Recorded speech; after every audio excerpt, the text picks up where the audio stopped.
Ladies and gentlemen, I would wish to thank all for making time to join us this morning in this opening ceremony of the 96 Kenya Music Festivals. I'm delighted to be here today, and I'm very happy that we are part of these particular festivals, which, as we are all aware,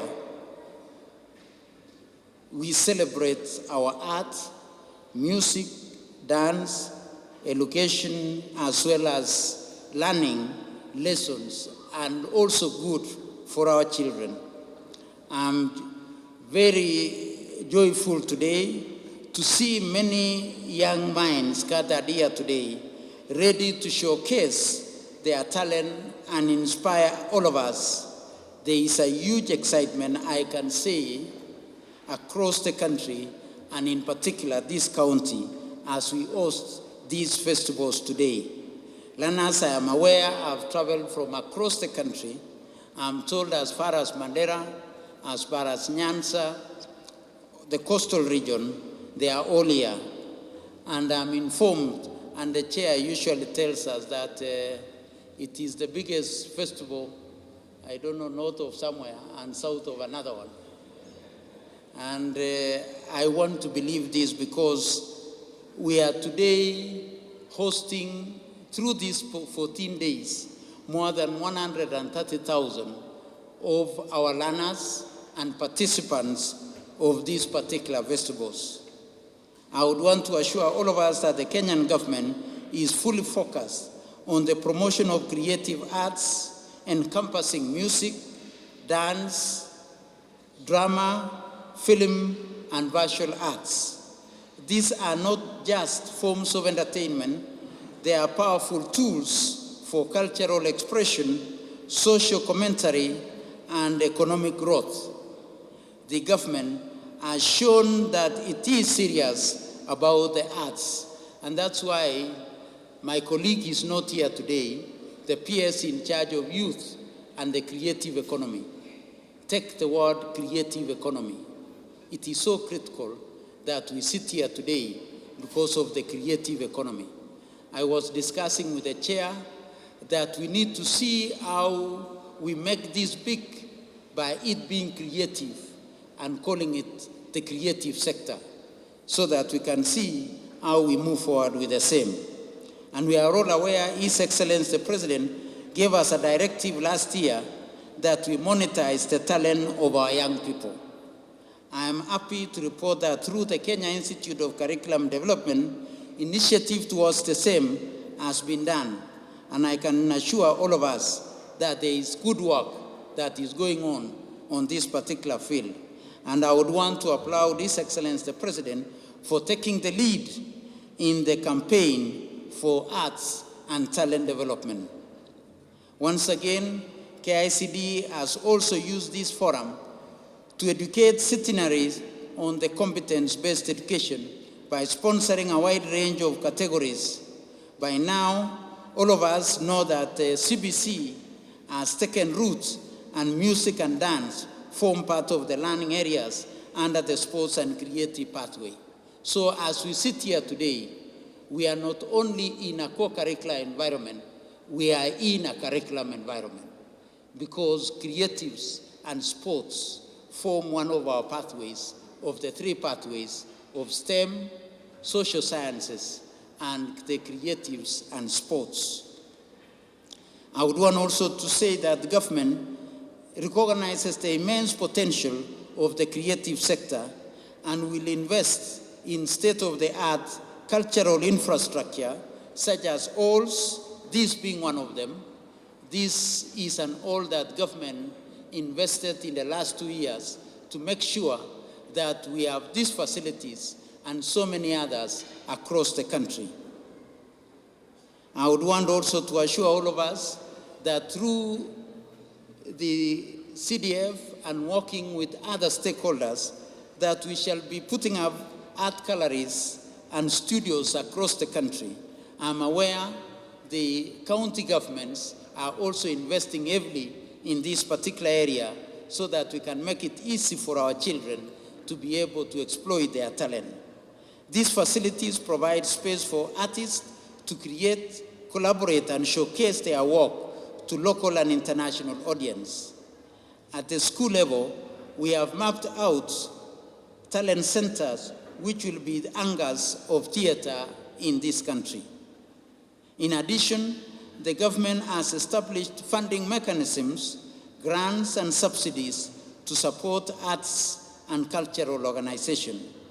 These financial resources are vital in enabling artists to produce high-quality work, develop their skills, and sustain their livelihoods.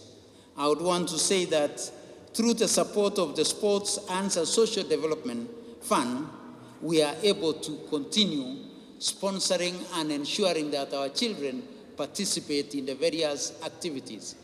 I would want to report that this year, we participated in the World Cup, World Secondary School Cup, and we were runners-up in the girls' football in China. And I'm sure we were almost there. Again, this year, as a country, we hosted the World Cross Country for our secondary schools, where our team are champions. It was hosted in Nairobi. And all these are through the support of government, through the Sports, Arts, and Social Development Fund. I would want to say that government is also investing in capacity building programs, workshops, and training opportunities for artists across the country. The ministry has also constantly funded trainers, and the chair already mentioned that we are training in Nakuru.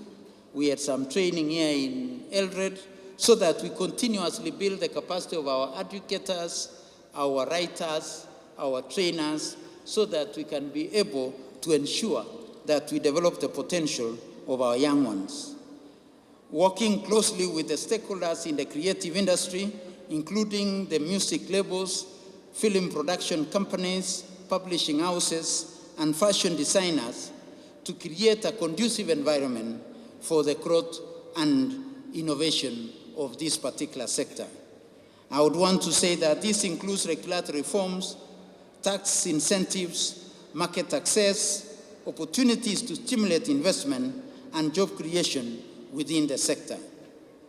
We are also aware that last year, His Excellency the President directed that all teachers, trainers, and coaches who excel in co-curricular activities be promoted to the next grade. Arising from this, more than 468 teachers have been promoted or given salary increment.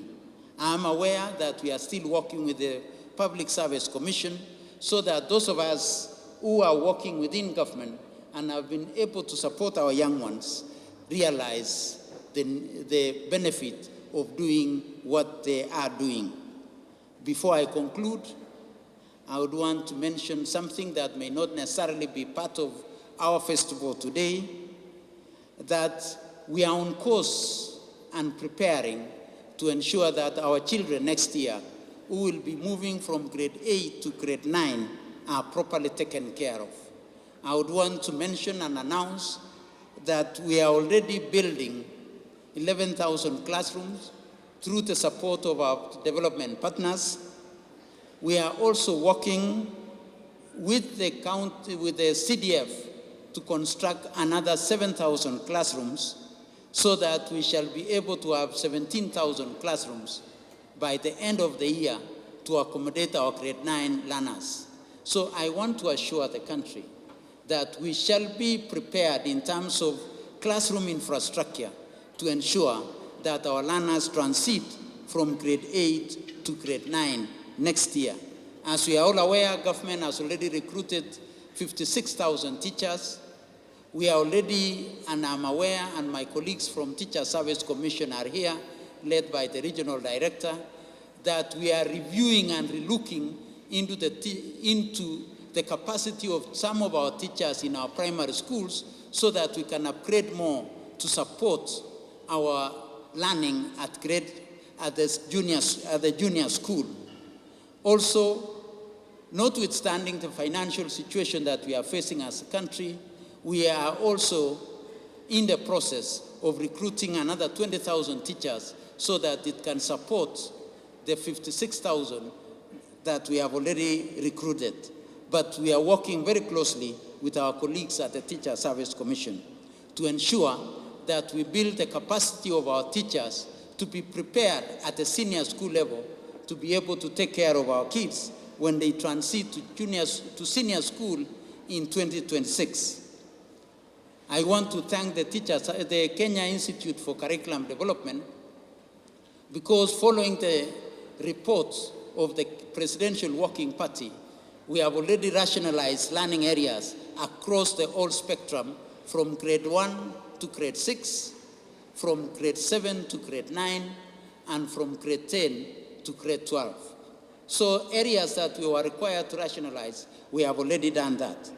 I would also want to assure all of us that the Kenya National Examination Council, between 15th and 19th of July, did the first pilot on the Kenya Junior Secondary Education Assessment that will be carried out next year.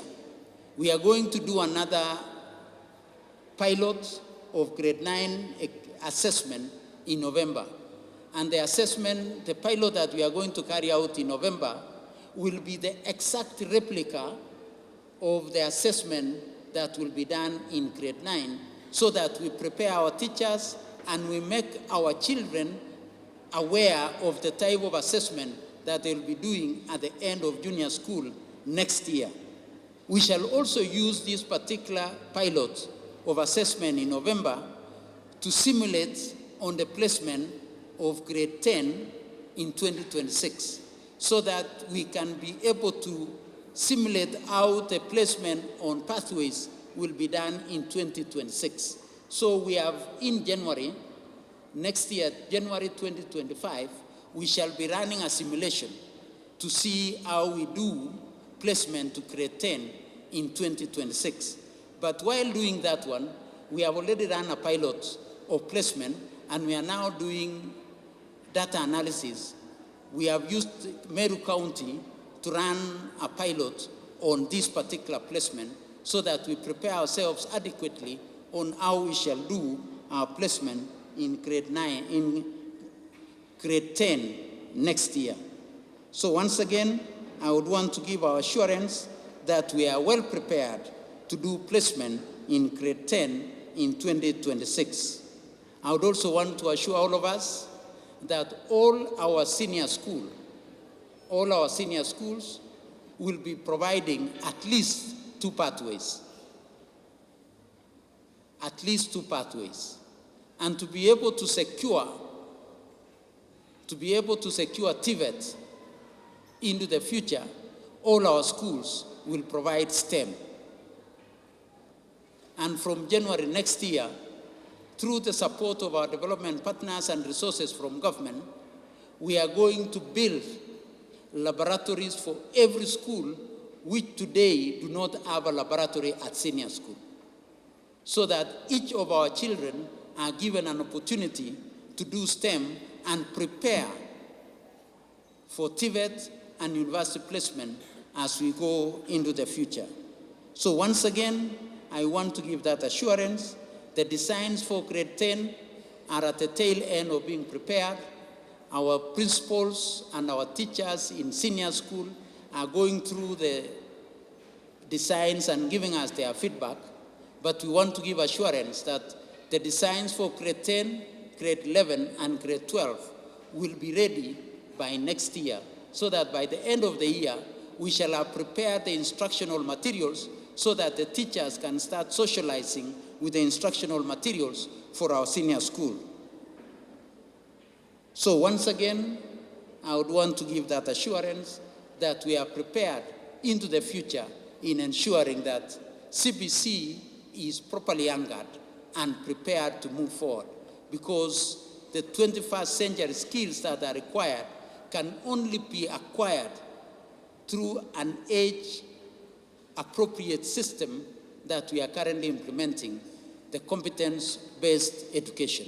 So that was one of the assurance that I wanted to give, so that we are all aware that there is so much work and so much that is being put to ensure that there is success in the implementation of the competence-based education.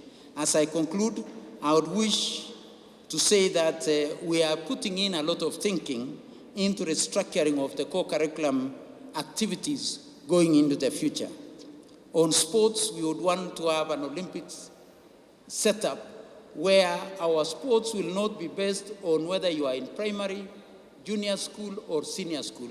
It will be age appropriate, so that we shall be saying we are having under 10, under 12, under 15, under 17, and doing all that in one environment. We are having serious engagement with our colleagues in the creatives so that we can see how we can also deal with music and drama in a way that we shall be able to have a proper way that we can follow and track the development of our young ones. So I'll be calling upon all of us as we go through this motion of relooking into restructuring the way we run our core curriculum, that we work together moving forward. Lastly, I'm glad that this festival has also been aligned to the President's directive on tree growing. I'm told that we have already planted 30,000 trees. I know we did plant ours with the governor this morning as part of contributing to the 15 billion trees that we have given ourselves as a target as a country, so that we can be able to achieve the objectives that the President has set out for us in ensuring that we protect our environment. I would want to say that I wish all participants the best as we go through this particular exercise.